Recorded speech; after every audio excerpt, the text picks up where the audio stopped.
تیرے خلق کو حق نے عظیم کہا، تیرے خلق کو حق نے جمیل کیا۔ الحمدللہ رب العالمین والصلاة والسلام علی سید المرسلین، اما بعد فاعوذ باللہ من الشیطان الرجیم، بسم اللہ الرحمن الرحیم۔ الصلاة والسلام علیک یا رسول اللہ وعلی آلک واصحابک یا حبیب اللہ، الصلاة والسلام علیک یا نبی اللہ وعلی آلک واصحابک یا نور اللہ۔ ناظرین، ایک بار پھر پروگرام رسول عربی لے کر حاضر ہیں، اور الحمدللہ آج اس پروگرام میں ہم سیرت مصطفیٰ علیہ الصلوۃ والسلام کو جو مرحلہ وار بیان کر رہے ہیں، ہم نبی پاک علیہ الصلوۃ والسلام کی زندگی کے اس دور کی آج بات کریں گے جو پیارے آقا کے لیے بڑا مسرت کا دور تھا، بڑا مسرت کا وقت تھا۔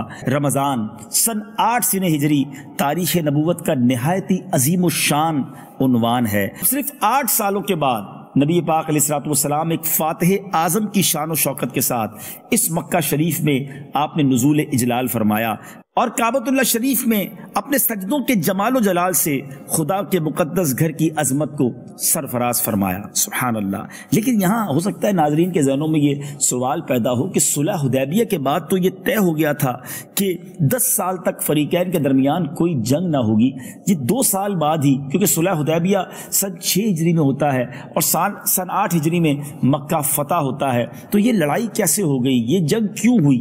اول تو اس میں لڑائی نہ ہو سکی، بلکہ الحمدللہ جس کو آپ کہیں کہ بڑی شان و شوکت کے ساتھ مسلمانوں کو مکے کی فتح نصیب ہوئی، لیکن یہ 2 سال بعد کیوں ہو گیا؟ تو اس کی تھوڑا سا میں پس منظر بیان کر دیتا ہوں۔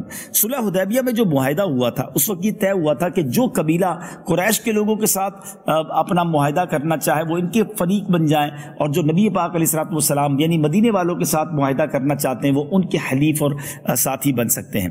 اب اسی بنا پر قبیلہ بنی بکر نے قریش کے ساتھ باہمی امداد کا معاہدہ کر لیا کہ اگر قبیلہ بنی بکر پر حملہ ہوگا تو وہ قریش پر حملہ تصور کیا جائے گا، اور وہ دونوں مل کر ایک دوسرے کو سپورٹ کریں گے۔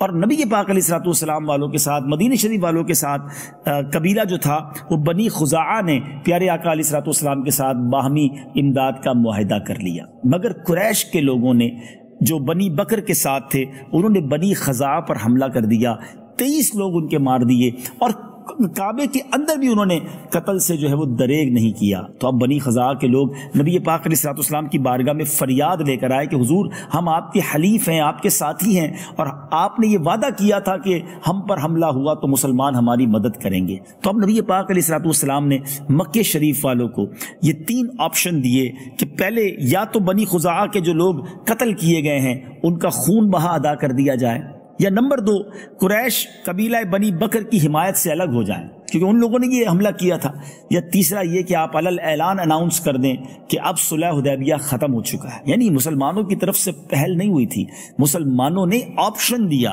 اچھا، جب یہ یہاں کا نمائندہ مکہ شریف پہنچا اور جا کر یہ تینوں باتیں رکھی گئیں تو ان مغروروں نے بڑے تکبر کے ساتھ کہا کہ جاؤ اعلان کر دو، ہم نے جو ہے وہ صلح حدیبیہ ختم کر دیا ہے۔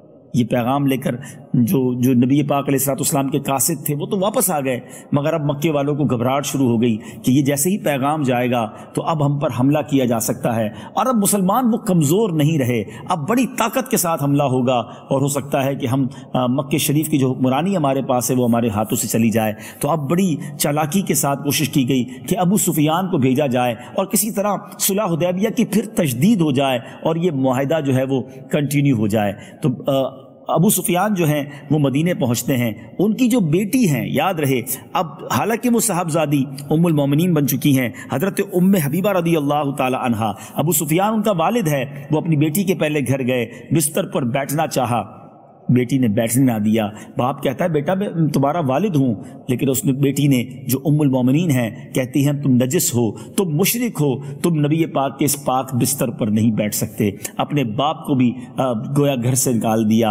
ام حبیبہ رضی اللہ تعالی عنہا کا ایمان کیسا تھا، اور آج مجھے اور آپ کو یہ پکار پکار کر ایمان کہہ رہا ہے کہ سب سے پہلے تعظیم و توقیر ہے تو وہ نبی پاک علیہ الصلوۃ والسلام کی ہوگی۔ جو اللہ کے حبیب علیہ الصلوۃ والسلام کو نہیں مانتا یا ان کے فرامین خواتین یا ان کی شان میں معاذ اللہ کوئی گستاخی کرتا ہے تو اس کا پھر ہم سے کوئی رشتہ نہیں ہے. ہمارے سارے رشتے، ہماری ساری زندگی کی جو نعمتیں ہیں وہ پیارے آقا علیہ الصلوۃ والسلام کے ناموس پر اور نبی پاک علیہ الصلوۃ والسلام کے قدموں پر قربان ہیں. تو بہرحال ابو سفیان نے اس زمانے میں چالاکی سے کچھ کوشش تو کی کہ کسی طرح یہ لڑائی ٹل جائے، کسی طرح یہ معاملہ ٹل جائے، مگر اب مسلمانوں نے ارادہ کر لیا تھا اور نبی پاک علیہ الصلوۃ والسلام اپنے صحابہ کے ساتھ، اور یاد رہے ایک روایت کے مطابق 10,000 اور ایک روایت کے مطابق 12,000 کا لشکر تھا. تیرے خلق کو حق نے جمیل کیا، تیرے خلق کو حق نے جمیل کیا.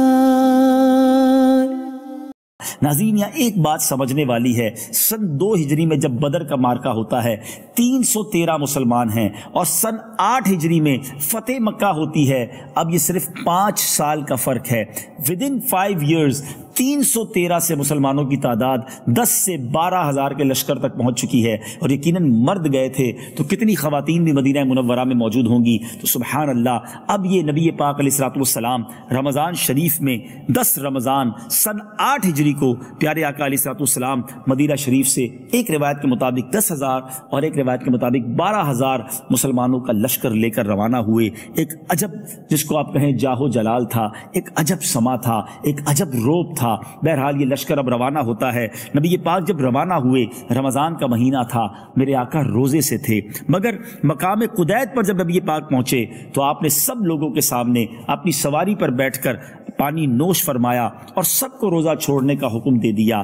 یاد رہے آپ پر اور آپ کے اصحاب نے سفر میں اور جہاد میں ہونے کی وجہ سے روزہ موقوف کر دیا، اور پھر یہ ہمیں بھی یوں سمجھیے کہ اجازت مل گئی کہ سفر کے اندر جو ہے وہ روزہ موقوف کیا جا سکتا ہے، مگر یاد رہے سفر کے بعد اس کی قضا کرنی ہوگی. اب نبی پاک علیہ الصلوۃ والسلام جب مکہ پاک کے قریب پہنچے تو مر الزہران یہ ایک علاقہ ہے، وہاں پہنچ کر لشکر اسلام نے جب پڑاؤ ڈالا تو کمال کی اسٹریٹجی اپنائی گئی، کمال کی حکمت عملی اپنائی گئی کہ 10,000 لوگوں کو یہ کہا گیا کہ سب اپنا چولہا الگ جلائیں گے. 10,000 چولہے جلائے گئے ظاہر کھانے پینے کے معاملات کے لیے. اب مکے والوں کو جب یہ معلوم کرنا تھا کہ لشکر کہاں تک پہنچا ہے تو کچھ جاسوس بھیجے گئے کہ جا کر معلوم کیا جائے. ان میں ابو سفیان بھی تھا، اور یہ 3 افراد تھے. یہ ڈھونڈتے ڈھونڈتے جب مر الزہران کے اس ایریا میں آئے تو حیران ہو گئے کہ اتنی لمبی میلوں تک آگ لگائی گئی ہے. ان کے دلوں پر ایک روب طاری ہو گیا. یہی وہ حکمت عملی تھی جس کے ذریعے پیغام دینا تھا کہ اب وہ کمزور مسلمان نہیں آ رہے، اب وہ تھوڑی تعداد میں مسلمان نہیں ہیں، بلکہ ایک عظیم الشان لشکر کے ساتھ میرے آقا علیہ الصلوۃ والسلام آ رہے ہیں. دلوں پر خوف اور روب تو طاری ہو چکا تھا. اب حضرت عباس رضی اللہ تعالیٰ عنہ جو نبی پاک کے چچا تھے، وہ ابو سفیان اور باقی 2 افراد کو لے کر نبی پاک کی بارگاہ میں آئے اور آ کر کہا کہ حضور میں نے ان کو امان دے دی ہے اور یہ اسلام بھی قبول کرنا چاہتے ہیں. ابو سفیان جو ہے پہلے اسلام کے کس قدر بڑے دشمن رہے، ناظرین وہ واقعات آپ نے سنے ہوں گے. مگر اب ابو سفیان جو ہے، حالانکہ یاد رہے ابو سفیان وہ ہیں کہ جنہوں نے نبی پاک علیہ الصلوۃ والسلام کو مکے میں سخت ایذائیں دی، مدینے پر بار بار حملہ کیا، قبائل عرب کو اشتعال دلا کر پیارے آقا علیہ الصلوۃ والسلام کے قتل کی بارہا سازشیں کی، یہودیوں اور تمام کفار عرب سے ساز باز کر کے اسلام اور بانی اسلام کی تمام تر کوششیں کی، مگر اللہ تبارک و تعالیٰ نے اپنے حبیب علیہ الصلوۃ والسلام کی حفاظت فرمائی. اب ایسا دشمن نبی پاک کی بارگاہ میں حاضر ہے، اور پیارے آقا علیہ الصلوۃ والسلام اور ابو سفیان کے درمیان جو مکالمہ ہوا وہ سیرت کی کتابوں میں موجود ہے. نبی پاک علیہ الصلوۃ والسلام نے سوال کیا، کیوں اے ابو سفیان کہ اب بھی تمہیں یقین نہ آیا کہ خدا ایک ہے؟ ابو سفیان کہتے ہیں کیوں نہیں، اور خدا ہوتا تو آج ہماری مدد کو آتا. پیارے آقا علیہ الصلوۃ والسلام نے فرمایا کہ کیا اس میں تمہیں کوئی شک ہے کہ میں اللہ کا رسول ہوں؟ ابو سفیان کہتے ہیں ہاں اس میں تو ابھی بھی مجھ کو کچھ شبہ ہے، یعنی اس وقت بھی آپ کا جو یقین تھا وہ متزلزل تھا، مگر اس کے بعد انہوں نے کلمہ پڑھ لیا اور بالآخر وہ سچے مسلمان ہو گئے. غزوہ طائف میں مسلمانوں کی فوج میں شامل ہو کر انہوں نے کفار سے جنگ بھی کی، غزوہ یرموک میں بھی جہاد کے لیے گئے. تو اب یاد رہے ناظرین، وہ لوگ جنہوں نے مسلمانوں کو پہلے ستایا تھا، تکلیف دی تھی، مگر جب بعد میں وہ ایمان لے آئے تو اس کے بعد ان کے بارے میں کوئی ہم نازیبہ بات نہیں کہیں گے، بلکہ اب ان کو صحابہ کا درجہ مل چکا ہے. تو بہرحال اب نبی پاک علیہ الصلوۃ والسلام کا یہ لشکر بہت ہی زبردست جس کو کہیں جاہو جلال کے ساتھ مکے میں داخل ہو رہا تھا تو پیارے آقا علیہ الصلوۃ والسلام کا لشکر دیکھ کر ابو سفیان حضرت عباس کو کہتے ہیں کہ اے عباس تمہارا جو بھتیجا ہے وہ تو بادشاہ ہو گیا ہے۔ حضرت عباس نے تاریخی جواب دیا تھا کہ یہ بادشاہت نہیں، یہ نبوت ہے۔ بہرحال اب نبی پاک جب مکے میں داخل ہوتے ہیں، داخل ہوتے ہی ذرا غور کیجئے ناظرین، وہ سارے لوگ سامنے تھے جنہوں نے بہت ستایا تھا، بہت تنگ کیا تھا، صحابہ کرام کو مارا تھا، نبی پاک کی راہ میں گویا کانٹے بچھائے تھے، پتھر برسائے تھے، دل توڑا تھا، مگر سبحان اللہ نبی پاک علیہ الصلوۃ والسلام کا انداز دیکھیں، وہ ایمان افروز اعلان کر دیا گیا، وہ امن پسندانہ اعلان کیا گیا کہ آج کے دن جو ہتھیار ڈال دے اس کے لیے بھی امان ہے، جو شخص اپنے دروازہ بند کر لے گا اس کے لیے بھی امان ہے، جو کعبے میں داخل ہو جائے گا اس کے لیے بھی امان ہے۔ تیرے خلق کو حق نے جمیل کیا، تیرے خلق کو حق نے جمیل کیا۔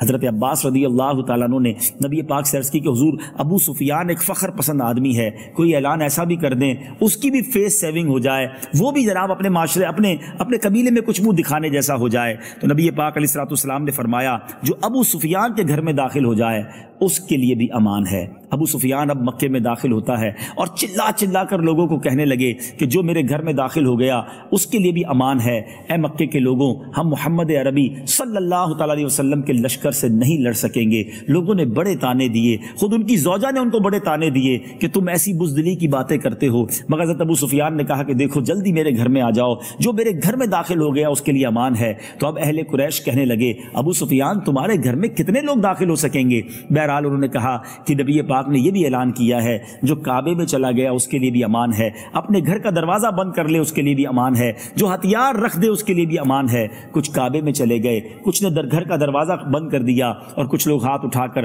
ہتھیار رکھ کر کھڑے ہو گئے۔ اب نبی پاک علیہ الصلوۃ والسلام مکے میں داخل ہوتے ہیں، ایک عجب منظر ہے ناظرین، اتنے بڑے لشکر کے ہوتے ہوئے، اور آج یقینی فتح نظر آ رہی ہے۔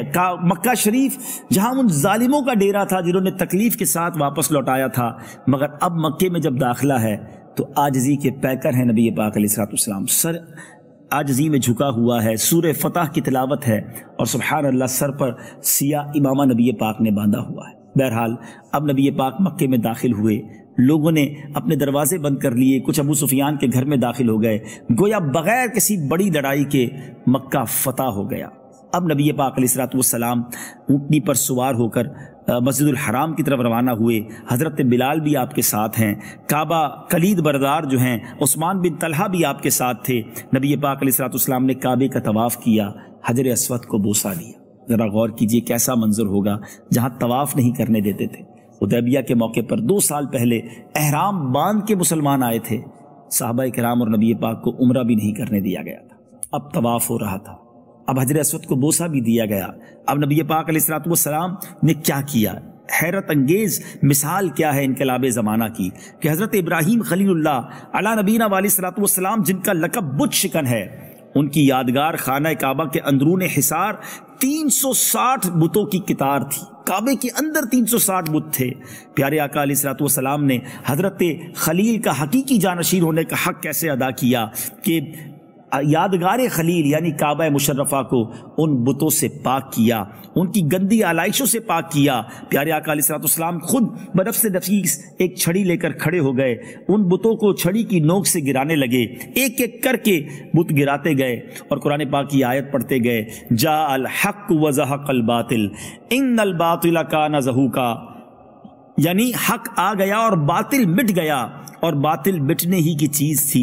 سبحان اللہ۔ پھر ان بتوں کو جو عین کعبے کے اندر تھے پیارے آقا نے حکم دیا کہ سب نکالے جائیں، چنانچہ وہ سب باہر نکالے گئے۔ یاد رہے انہی بتوں میں ان ظالموں نے حضرت ابراہیم اور حضرت اسماعیل کے بھی مجسمے بنائے ہوئے تھے، بہرحال وہ بھی باہر نکالے گئے۔ تمام بتوں سے جب کعبہ پاک ہو گیا، میرے آقا کعبے کے اندر تشریف لے گئے، اور حضرت اسامہ بن زید بھی تھے، حضرت بلال بھی تھے، حضرت عثمان بن طلحہ بھی تھے، کعبہ مشرفہ کے اندر گئے، کعبہ مشرفہ کے تمام گوشوں پر نبی پاک نے تکبیر پڑھی، 2 رکعت نماز بھی ادا فرمائی، اور اس کے بعد باہر تشریف لائے، اور کعبہ شریف سے باہر آ کر آپ نے جو کعبے کی چابی تھی عثمان بن طلحہ کو دی اور فرمایا، لو یہ کنجی ہمیشہ ہمیشہ کے لیے تم لوگوں میں رہے گی، یہ کنجی تم سے وہی چھینے گا جو ظالم ہوگا۔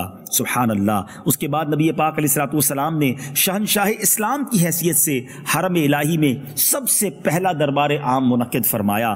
افواج اسلام کے علاوہ ہزاروں مشرکین کا اور کفار کا ایک ٹھاٹھے مارتا ہوا سمندر تھا۔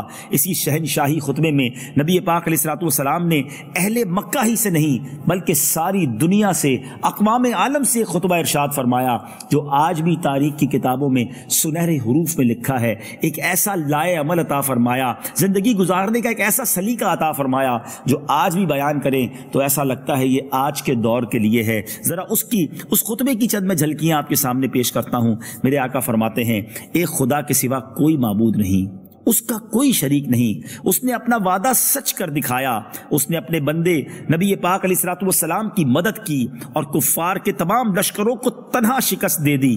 تمام فخر کی باتیں، تمام پرانے خونوں کا بدلہ، تمام پرانے خون بہا اور جاہلیت کی رسمیں سب میرے پیروں کے نیچے ہیں۔ صرف کعبے کی تولیت اور حجاج کو پانی پلانا، یہ 2 اعزاز اس سے مستثنا ہیں۔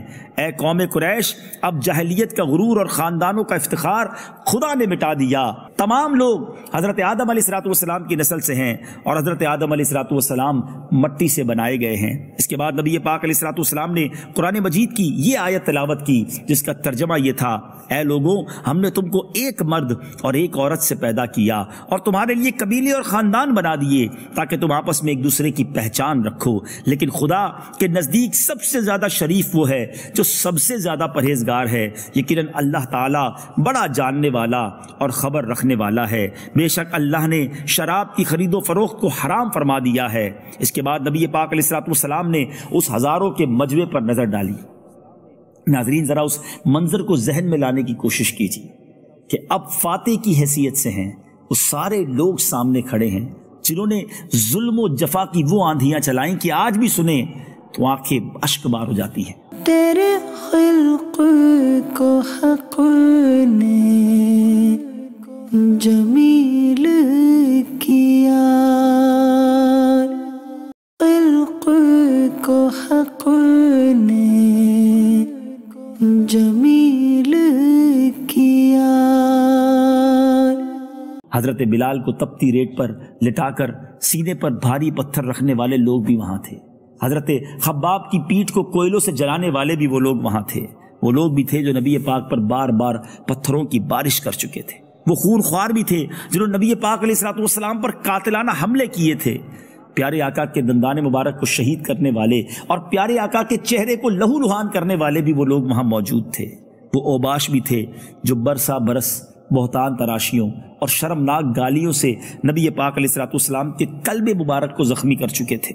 ذرا غور کیجئے، وہ ظلم و ستم کے مجسمے بھی تھے اور پاپ کے پتلے بھی تھے جنہوں نے آپ کی صاحبزادی حضرت زینب رضی اللہ تعالیٰ عنہا کو نیزہ مار کر اونٹ سے گرا دیا تھا اور ان کا حمل ساکت ہو گیا تھا۔ ذرا غور تو کیجئے، آپ کے چچا حضرت حمزہ کو قتل کرنے والے، ان کی ناک، کان، آنکھ پھوڑنے والے، ان کے کلیجے کو نکال کر چبانے والے بھی وہاں موجود تھے۔ حضرت خباب، حضرت خبیب، حضرت زید رسیوں سے باندھ کر کوڑے مار مار کر جلتی ہوئی ریتوں پر لٹانے والے بھی وہاں موجود تھے۔ ذرا غور کیجیے، یہ سارے لوگ موجود تھے اور 10-12 ہزار نبی پاک کے ساتھی بھی موجود تھے۔ گم سم تھے وہ لوگ، یعنی آج یہ سارے مجرم یہ سوچ رہے تھے کہ آج ہماری خیر نہیں ہے، آج ہمارے ٹکڑے ٹکڑے کٹ دیے جائیں گے اور آج ہمیں اس طرح مارا جائے گا کہ کبھی ہم نے سوچا بھی نہ ہوگا، کیونکہ وہ یہ سب ڈیزرو کرتے تھے، انہوں نے ایسے ظلم کیے تھے۔ اب نبی پاک علیہ الصلوۃ والسلام نے ان لوگوں کی طرف دیکھتے ہوئے ایک جملہ ارشاد فرمایا کہ بتاؤ تمہیں معلوم ہے آج میں تمہارے ساتھ کیا معاملہ کرنے والا ہوں؟ اس دہشت انگیز اور خوفناک سوال سے مجرمین حواس باختہ ہو کر کانپ اٹھے، لیکن جبین رحمت کے پیغمبرانہ تیور دیکھ کر امید و بیم کے محشر سے لرزتے ہوئے یک زبان ہو کر بولے۔ ایک امید تھی، ایک آرزو تھی، ایک ہوپ تھی انہیں۔ وہ کہتے ہیں اخن کریم و ابن اخن کریم، آپ کرم والے بھائی اور کرم والے باپ کے بیٹے ہیں۔ سب کی للچائی ہوئی نظریں جمال نبوت کا دیدار کر رہی تھی۔ پیارے آقا علیہ الصلوۃ والسلام نے اب جو اعلان کیا، جو قرآن مجید فرقان حمید میں بھی موجود ہے، نبی پاک نے فرمایا آج تم پر کوئی الزام نہیں، جاؤ تم سب آزاد ہو۔ ناظرین، یہ اعلان گویا سب کے لیے، کچھ لوگ خوشی کے مارے رونے لگ گئے اور کچھ لوگوں کو یقین ہی نہیں آیا کہ اتنے بڑے مجرم کو بھی کوئی معاف کر سکتا ہے۔ زاروں کتار لوگ رونے لگے۔ ناظرین، تاریخ نے یہ منظر نہیں دیکھا ہوگا کہ اتنے ظلم کرنے والوں کو اس طرح علی الاعلان معاف کیا گیا، اور صرف معاف نہیں کیا گیا بلکہ جب اب دیکھیں نا معافی کا فائدہ کیا ہوا۔ یہ بھی کیا جا سکتا تھا کہ سب کو قتل کر دیا جاتا، مگر ان کی نسلیں مسلمانوں کی دشمن رہتی، غیر مسلم رہتی، ریونج کی آگ، بدلے کی آگ رہتی۔ مگر اس معافی نے کیا کام کر دکھایا کہ اب وہاں مکے کی فضا ہی پلٹ گئی، عجیب انقلاب برپا ہو گیا۔ جہاں تاریک تھا، بے نور تھا اور سخت کالا تھا، کوئی پردے سے کیا نکلا کہ گھر گھر میں اجالا تھا۔